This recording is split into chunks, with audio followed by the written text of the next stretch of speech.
Bwana Yesu asifiwe. Watumishi wa Mungu, wa Kristo wenzangu, nichukue nafasi hii kukusalimu katika jina la Yesu Kristo wa Nazareti hai. Kwa majina yangu ninaitwa Apostle Emmanuel Beatus. Niko hapa mlimani na nina siku ya 4 sasa tangu niko hapa mlimani. Nimekuja hapa mlimani kwa ajili ya kutafuta uso wa Mungu, ili niweze kupata chakula cha watoto wa kiroho, lakini pia niweze kupata maelekezo ya kiungu, lakini kupata na mafuta ya Roho Mtakatifu. Maana neno la Mungu katika kile kitabu cha Marko ile sura ya 1 na mstari wa 35 nitasoma. Neno la Mungu linasema, hata alfajiri na mapema sana akaondoka, akatoka, akaenda zake mahali pasipokuwa na watu, akaomba huko. Huyu ni Bwana Yesu.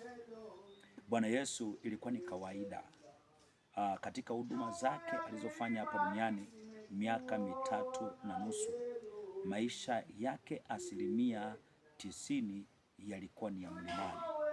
Alikuwa ni mtu wa milima, akienda milimani anaenda kuomba. Hapa anasema ilikuwa ni alfajiri na mapema, akapanda mlimani, akaenda mahali pasipokuwa na watu, akajificha hapo ili aweze kuomba.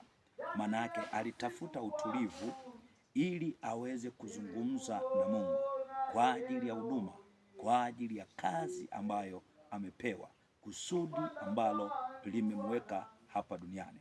Mtumishi wa Mungu Nabii Yeremia anasema kwamba nitawezaje kutulia ikiwa Bwana amenipa agizo.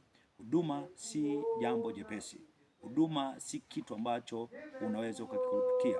Huduma ina misingi yake, ina miiko yake, ina utaratibu wake, ili kwamba uweze kufika kwenye hatima ya huduma. Kuna hatima ya maisha ya mtu, kuna hatima ya kibiashara, kuna hatima ya kazi, kuna hatima ya huduma. Ili uweze kufika kwenye hatima ya huduma, kuna mahali lazima ulipe gharama.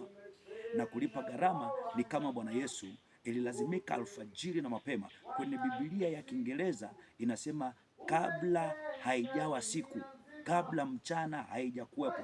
Manake kule kupambazuka hakuja kwapo, Yesu alikimbia akaenda mahali pa mlima pasipokuwa na watu, ili kwamba apate utulivu wa kuzungumza na Mungu.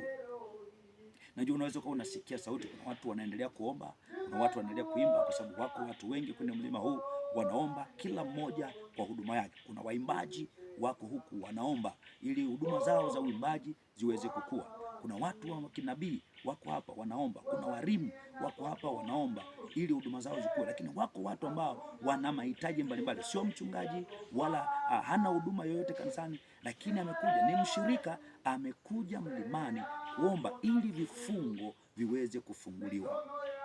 Bwana Yesu asifiwe sana. Kwa nini nimekuja kwako, msikilizaji wangu mzuri na mfasi wangu katika YouTube, katika Instagram, katika Facebook? Kwa nini nimekuja kwako? Nimekuja kwako kukutia moyo. Kuna vitu vingine havitawezekana.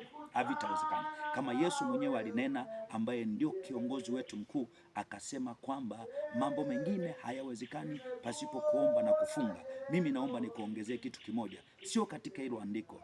Bado kuomba kwenyewe unahitaji ujitenge, utafute mahali pasipo na watu ili upate kumlilia Bwana. Umlilie Bwana. Na Mungu mwenyewe anasema, nitafuteni maadamu ninapatikana, niiteni maadamu ni karibu. Kwa hiyo hili ni neno la Mungu ambalo tunapaswa kulifuata na kuliishi kabisa. Msikilizaji wangu, nikutie moyo. Mungu yupo na Mungu anapatikana.